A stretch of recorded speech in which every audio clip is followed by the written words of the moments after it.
Hello, everyone. Welcome to a Podcast, episode 42. Today we have a shorter episode with only two of us for hosting, myself, Jason, along with. Griffin. And today we will be unfortunately be discussing the um, loss against the Illini last weekend, and then preview Floyd Week or the Fight for the Pig or Hate Week. Whatever term you want to use for this week against Iowa. Along, of course, add a couple of tidbits about Gopher sports and some areas in the pro world. So to get started, I want to highlight Gopher sports. I know we're primarily a football podcast, but we got to give some shout outs to our Golden Gopher sports. So last night, I believe, or 2 nights ago, first year head coach Ben Johnson has won his first coaching debut, where the Gophers defeated Kansas City 71-56, earning him his first win as a Gopher head coach. And then on the women's side, even though they lost a couple days ago or yesterday, they signed the top 10 national recruiting class for the 2022-2023 season. So, shout out to Ben Johnson, but also shout out to Lindsay Whalen. Yeah, good for Lindsay. I know they had some drama in the program a couple years ago. Just good players not meshing well with the coaching staff, internal struggles.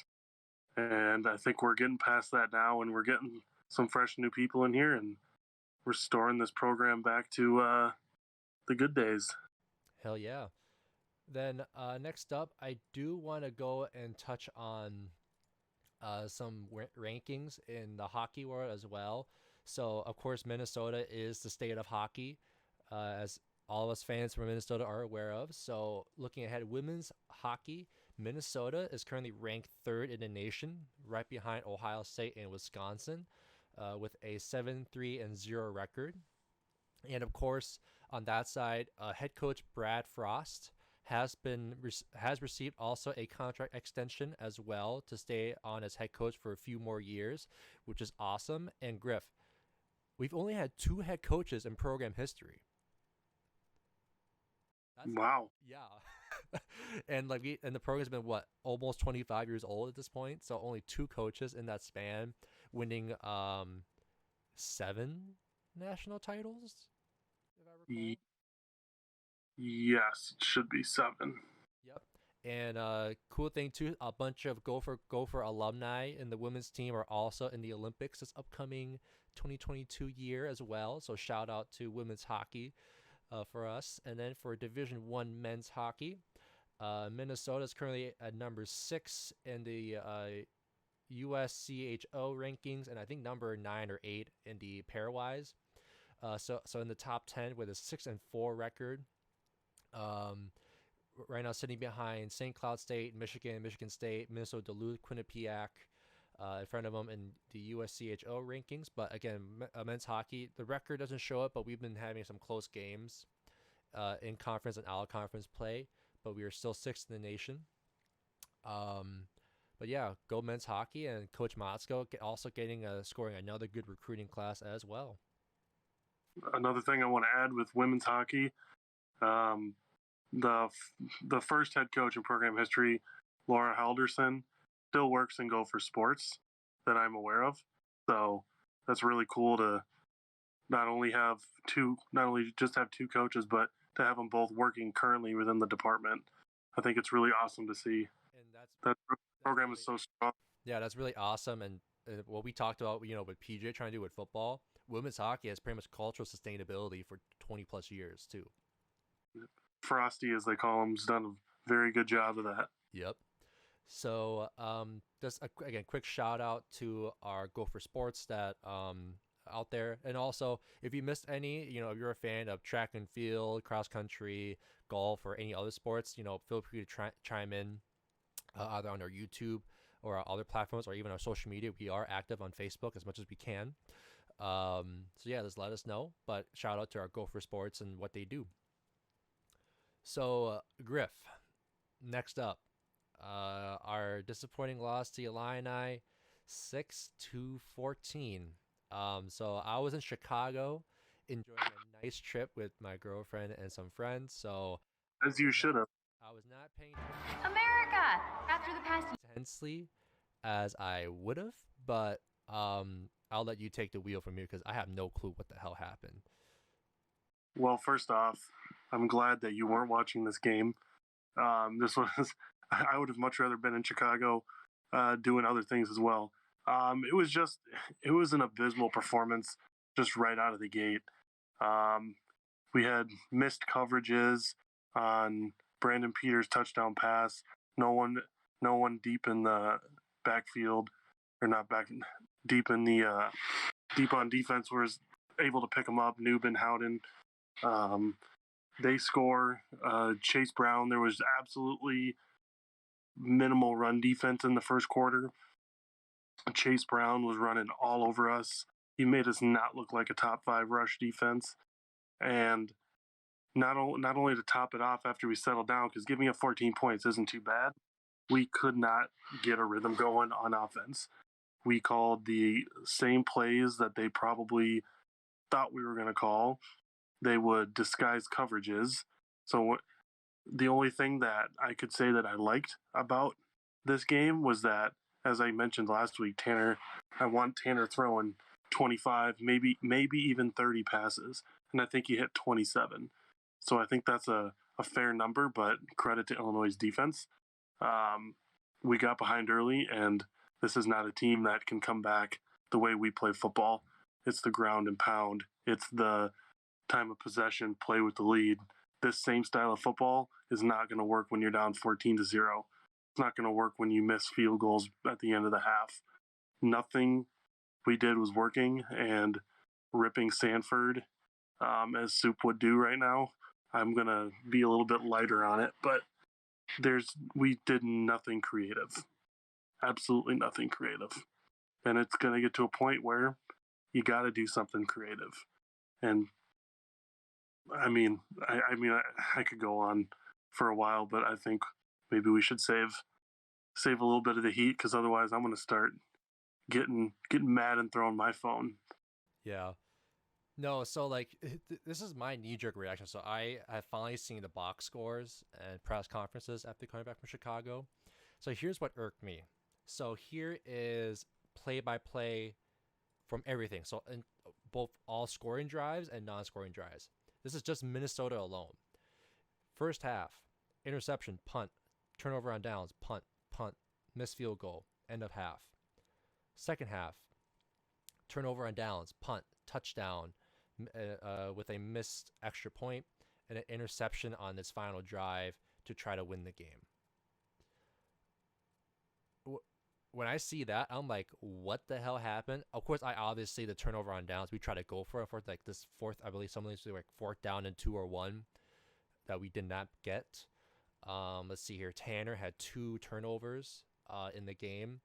One was picked off, of course, in the first drive, and then the other interception at the end of the game, despite him slinging the ball 27 times, but only completing 15 of them for 180 yards. Our running game was pretty much silenced. Kai Thomas was our only lead rusher at 16 carries with 60 yards, only a total of 89 yards on offense. And you and I noticed off air, we've had more. In terms of first downs, we were pretty close. We had 19 versus their 17 first downs, but it was like 3 for 13 on third downs and 1 for 3 on fourth downs the entire game. So my knee-jerk reaction is this is not the Gopher offense that we've been seeing the last 4 games prior to the Illini game, right? The Capital One Saver Card. You earn my bad. ESPN's ads playing in the background. I don't know why they do that a lot. Like our ground and pound or whatever term that is was not working at all. It seemed pretty lackluster, as you mentioned. And then I will rip this on the entire offensive side. It's not just Mike Sanford. I think, it's all.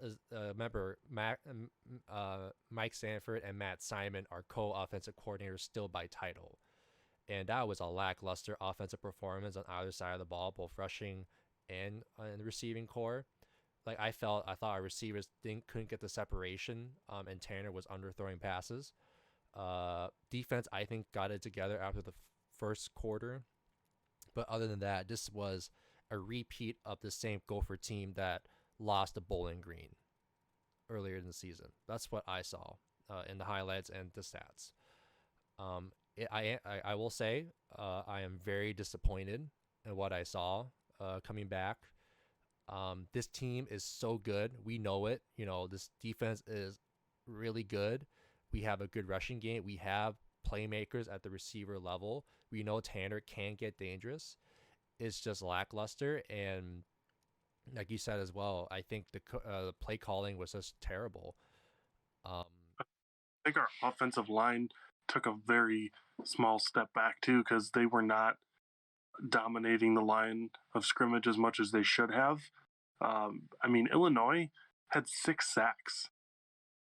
They absolutely got around everybody, and it was not only was that just honestly hilarious to watch, but the ESPN commentator said Sam Schluster every single time, and that was just cracking me up. But yeah, our offensive line was not great. Tanner did not look great. But again, credit to Illinois' defense. It's just amazing how a defense can give up only 14 points in essentially what was that, one quarter, and we can't even score 14. And it's not hard. It shouldn't be that hard to score 14 on Illinois. Mm-hmm. Yeah. I'm just going to say, like I said earlier, I was very disappointed in the result of this game. And looking at how the entire game played out, very disappointed. PJ did not have this team ready at all. Yeah. But what bothers me too is we have amazing wide receivers, and we still tried to rush the ball 35 different times. And we had a total of 16 receptions across 1, 2, 3, 4, 5, 6, 7 players. That's not going to cut it. Illinois is not that deep on defense. We need to stretch the field, and that's something we didn't do. The most I liked the play calling was near the end of the game when they actually had to open up the playbook and do anything that wasn't a run right, run left. Yeah. I don't know who made. I think I seen this. I don't know if you've seen his podcast, Griff. Have you watched Realistic Randy on YouTube about Viking stuff? No. So in his podcast, he always rips on the Mike Zimmer style of coaching, what the Vikings always do. And his little jingle is run, pass, defense, defense, defense. Like that's his little jingle for Mike Zimmer's Vikings offense and defensive play calling for his games lately. And that's what I saw out of our Gophers. It's run, pass, or run. And if we don't make the conversion to first down, we punt it and hope our defense makes a stop. And that's what I saw. And I know PJ really wants to play trestle ball, but I think also like that from Realistic Randy. But then I hear Laurent's is like, are we trying to play cute? Because we have so much more in our playbook until they start, like you said, opening up late in the fourth quarter to expand that. Like, because right now we got 3 games left in the season. Iowa is this Friday or this Saturday. Then next week is a not so great Indiana team, but if you sleep on them like we did the Illini, we can get our asses whooped. And then we got Wisconsin for rivalry week to finish off the regular season. Like, I don't know if there's like I don't know, for like Soup's case, like does a fire need to be lit under Mike Sanford and Mike Sanford and Matt Simon's asses to open up the playbook, or are we just gonna keep doing the ground and pound from PJ's trestle ball days? I guess we're going to find out next week against Iowa when in the first quarter we're going to have about 5 rushing yards because Iowa's defense is going to be all over it. Yep.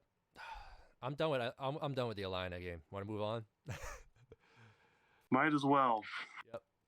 So, previewing ahead, everyone, the Gophers will be in Iowa City, Iowa, to play against currently the number 20 Iowa Hawkeyes. The Hawkeyes are currently at a 7-2 overall record, 4-2 in conference play. And right now, just so everyone knows, in the Big Ten West, there's a 4-way tie for first place with Wisconsin, us, Purdue, and Iowa right now for a 4-way tie. Both teams will be playing for a rivalry trophy, which is the Floyd of Rosedale. And I think we still lead the overall series, Griffin, somehow. Or am I wrong? I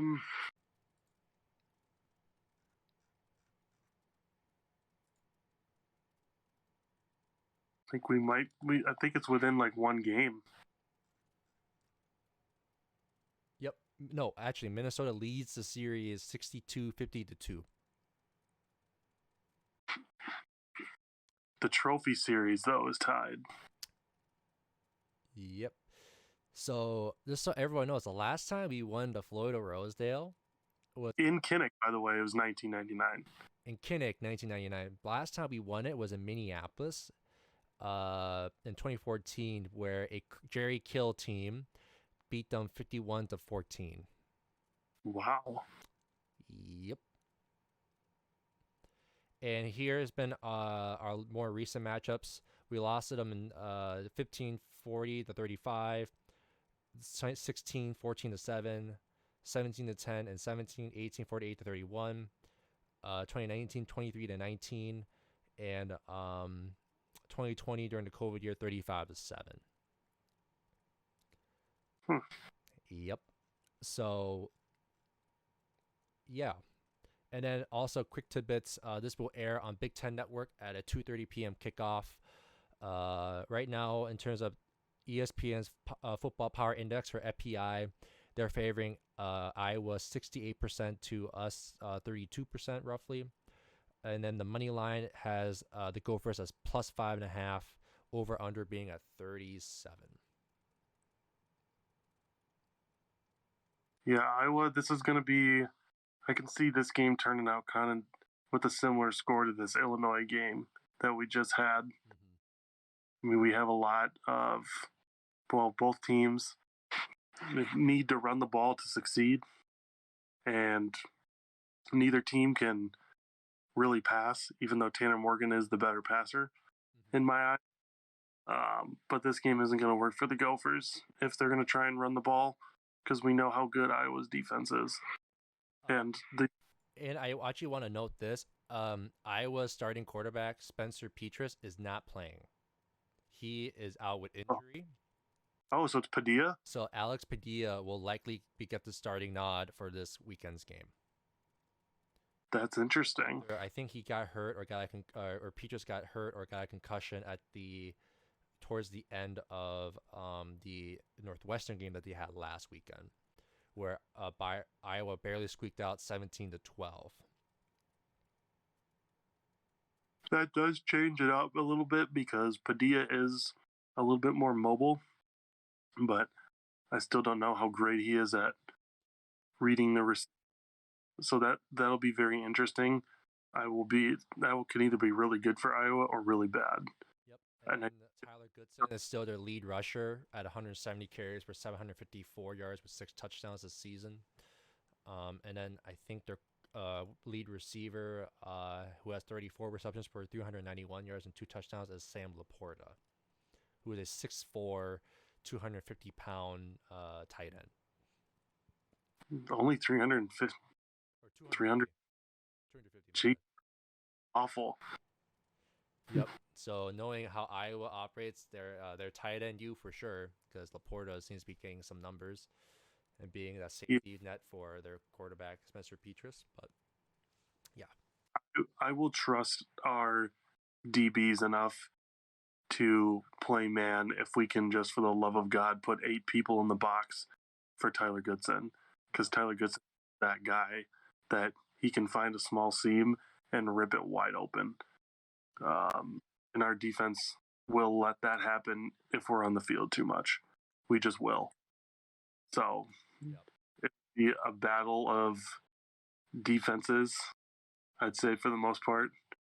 And the only way, not the only way, the difference in this game is going to be points off of, I wouldn't say unconventional, but maybe some more unsuspecting ways. So we need the forced fumble, strip sack, return it for a touchdown.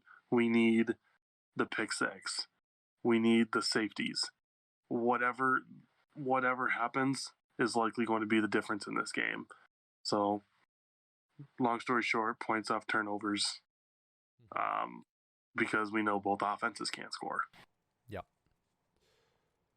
Yep. So, let's go on to the keys of the game for the Gophers, okay? So, first piece, I think you hit on is for the last game. I want our offense to open up the playbook. We have so many great players and playmakers on this team, not just at running back. You got tight ends that are solid, both Cole Keeft and Brevin Spanford, and receivers with Crab, Dalen Wright, Daniel Jackson. Brady Boyd can be that fourth guy as well sometimes here and there. Open the playbook for them. Maybe do a couple of slant passes. Like, our bread and butter is trestle ball, right? Running the ball. Use that for play action or RPOs. Because I feel like we the more we gone away from play action, from throwing the ball downfield, it costs us games. And in this case, Tanner, and also besides open up playbook, which can spread the offense on Iowa's side, but also I think Tanner in this case has to play better. Again, you and I liked it that he threw 27 times last game. Like that's what we wanted to see, but we didn't get the result that we wanted because he threw 2 picks early and late in the game. So I want to see better play from Tanner if we do open the playbook and spread the ball out, and maybe put more outside zone as well, because I think PJ is trying to do more and more inside zone, and the more other teams know that we run that almost every time, we're not going to get anywhere. So that's my first key is, expand the playbook to spread the ball out. I'll be outside, inside zone with RPOs, play action, or maybe just straight up pro offense. Use the big O-line to stop them at the line of scrimmage, and Tanner has protection in the pocket, and he just slings it. So. Right. Yep. Tanner definitely needs to play better, but we also, on top of that, he can't play. He plays as well as our O-line protects him. So I would say another key is the offensive line dominating the line of scrimmage, which I felt we did not do last game. If Bucko Irving's getting the ball in the backfield and he's already feeling pressure and he can't make a 2-step move to try to find a seam or a gap, he's screwed. But we had him make a couple nice outside runs where he found the edge, and he was able to scamper for about 10, 12, 15 yards. So Tanner will play as well as the offensive line protects him. That's going to be, I think, the first key. Yep. And then I would say another key to the game, what I kind of just mentioned earlier, is turnovers. There might only be 2 turnovers in this game. It could be 1-1. It could be 0-2. But if you score 6 points off those 2 turnovers, that could be the difference in the game. What else? Let's see here. I do want to touch on this one.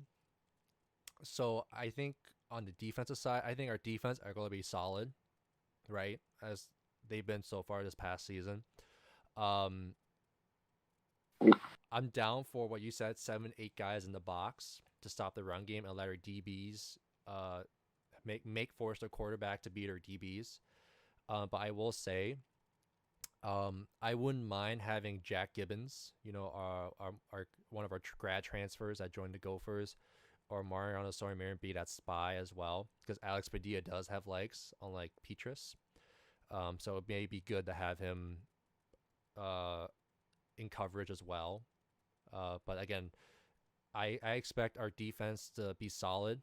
Maybe they'll give up the first drive, which is usually scripted plays, because as usual. But other than that, I expect our defense to keep us in this game, as they've been throughout the season.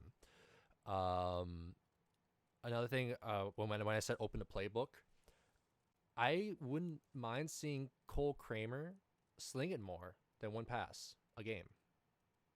Yeah, I think I remember he went in for Tanner a couple years ago in Kinnick when Tanner left with a little bit of injury, and it was picked off right at the end. And he was a true freshman, by the way, at the time too, before he was redshirted.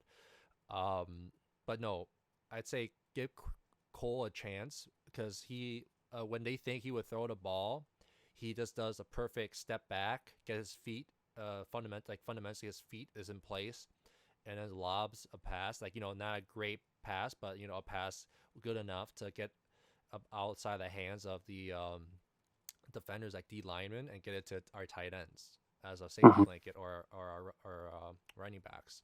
So I wouldn't mind seeing maybe 2-3 passes as well. Maybe I wouldn't mind, rather than being in the is it pistol, where they're like the quarterback's a few yards behind the offensive line, like actual being in the shotgun, under center, and taking the ball and take a QB sneak for 1 yard for a 4th one, or 3rd and 1, or 4th and 1. Because I haven't seen much of that. Again, open the playbook, and then let our receivers feast. We know they can get separation.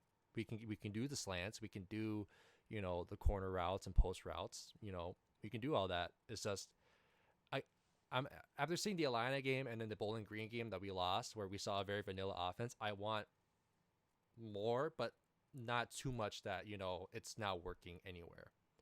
And oddly enough, when Tanner scored the touchdown against Illinois, it was off a 4th and 1 bootleg, and he just literally walked in, and not a single defender picked up Tanner.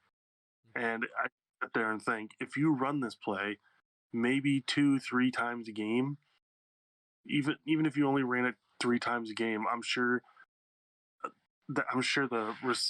every defender is gonna flock towards the running back. Like, nobody's gonna pick up Tanner. Tanner always gets these solid gains or solid conversions when he's running. And even if Cole Kramer's doing that, I wouldn't mind that at all. Kramer's got better legs than Morgan. Maybe just in the I formation, this is where the RPO works perfectly for us. Yep. If we can get Iowa to stack 8 in the box, and it's 1-on-1 versus Dalen Wright, Daniel Jackson versus any Iowa DB, this is where it can get. But yeah. Hey, quick question. I know amongst the quarterbacks, Jacob Clark, one of our other QBs, has a big arm. Who's our most speedy receiver amongst the 4 that we have that we've been talking about? I think Dalen Wright probably has the best 40. I could look, but Crab definitely has the physical stature. Could you see a situation where we throw in maybe 2 quarterbacks in the field, like how we have the Wildcat, for example, right? Have Jacob Clark in the play, but just have Dalen and Chris run a route where they just burn the defensive back. Because remember, assuming they stack the box, right? Have a deep DB and just chuck it deep. Because I think out of all of our quarterbacks, Jacob Clark has the best deep arm.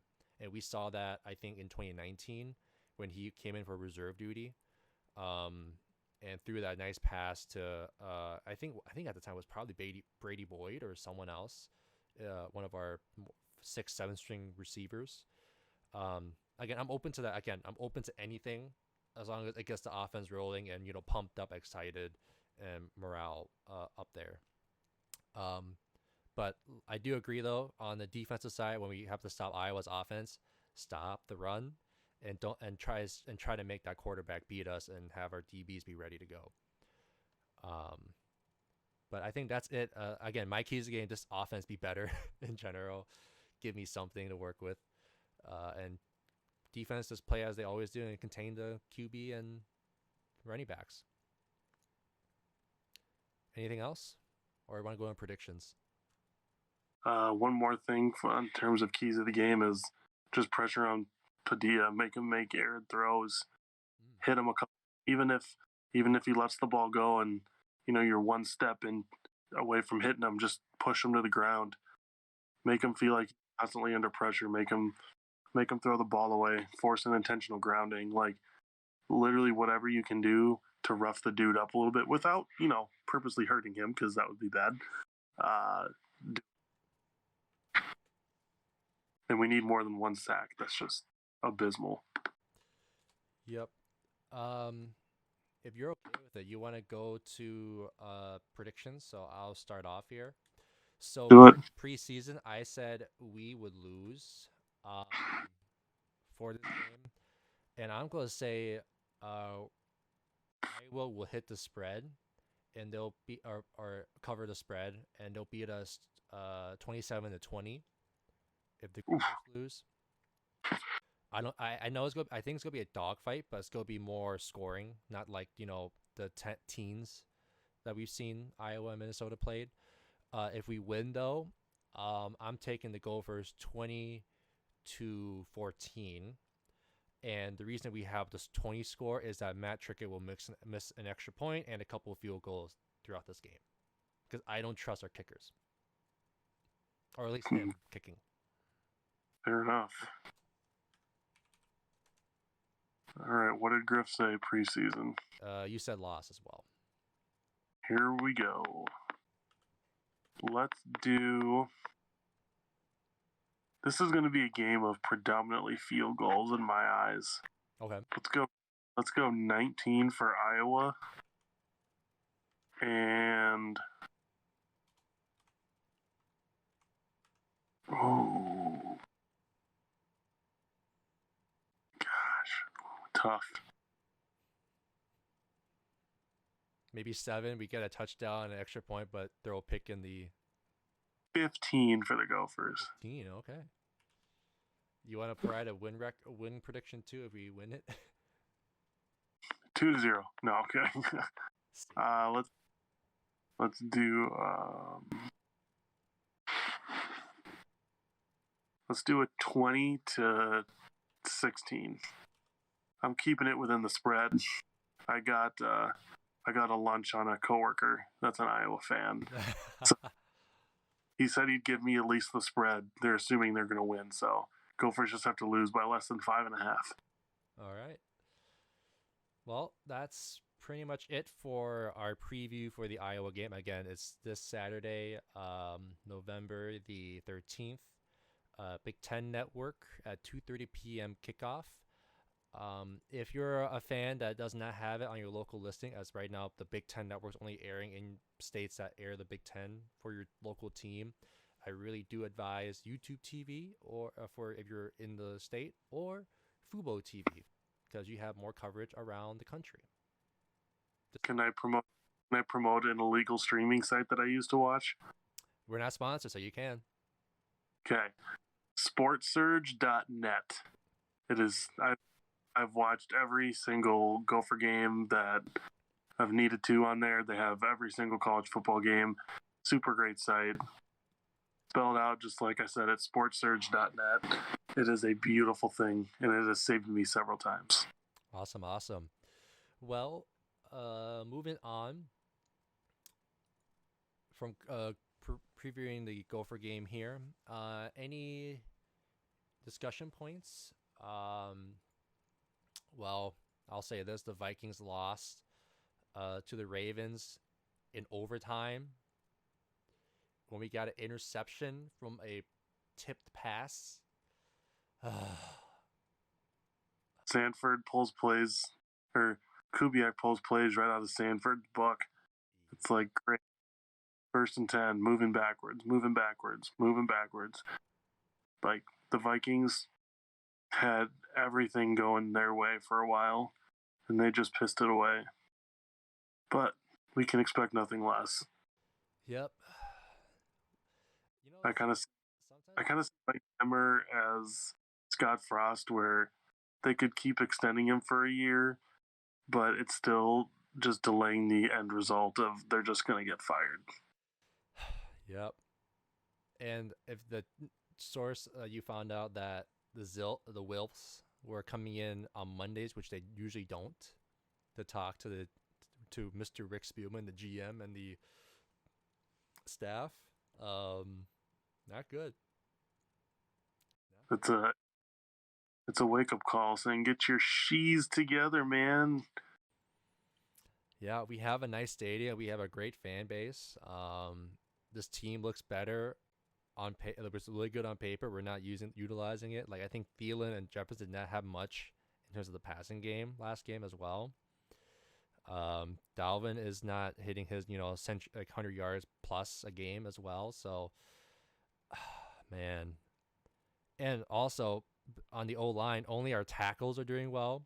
Christian Darrisaw, our rookie left tackle, and then Brian O'Neill, our right tackle that we extended, have been solid, but then our interior has been superbly garbage. Well, we had Bradbury go down with injury, right? And then we had Mason Cole step in. Mason Cole did a solid job, I would say, for a backup, but I have to see how he does in more games, because again, that's only a 1-game sample. So we'll have to see, but I don't trust our guards. Oli Udo has been, I'd say, a trainer. He did well early season, but been sucking since. And then Ezra Cleveland is a tackle playing guard. Yeah, disappointed in the Vikings as well. And the keeper, some people ask me, like, why do you stay a Minnesota fan? Because I was born into it, man. My dad was a Vikings fan, is a Vikings fan, and also saw Gopher stuff. So I was forced into it, and also we were in marching band, watching almost every home game. So you have to you're invested into the sports here in our local state. So, yep. They all say that now, but when eventually that Super Bowl happens, you're like, well, I'm not a fake fan. I'm not a bandwagon. I'm not jumping ship. Yeah, true. Even though if we're sucking, I'll still keep the game on TV or stay in person until the end, because you may know whatever happens. You could score like double-digit points in the last 2-3 minutes. Who knows? So, I think that's all I have for the podcast tonight, Griff. You have anything else? Any hot takes? Oh, besides Nebraska firing 4 assistants immediately and extending Frost for another year. They're just delaying the inevitable. Yep. But it shows that the pressure's on Scott Frost. And finally they're sticking up. So he just slacked him in Lincoln, and then he gets fired. God, wouldn't that be great? Wouldn't that be great? Yep. Well, that's going to wrap up for tonight's podcast, everyone. But thank you so much for listening in to our, disappointments and sadness for the loss, and then, previewing a very, again, rivalry week, tough game against Iowa ahead for our beloved trophy, Floyd of Rosedale. But we'll see you guys next week for episode 43. To recap the Iowa game and preview our matchup against the Indiana Hoosiers. And then from there, we'll cover in 43, recap the last week of the season, rivalry week against the Wisconsin Badgers for Paul Bunyan's Axe, which could be a fight for the division title, likely. We'll see. But thanks for joining us, and we'll see y'all next time. And again, I'm one of your hosts, Jason O. And I'm Griffin Most. And we'll see y'all next time. Have a great day, everyone. Oh.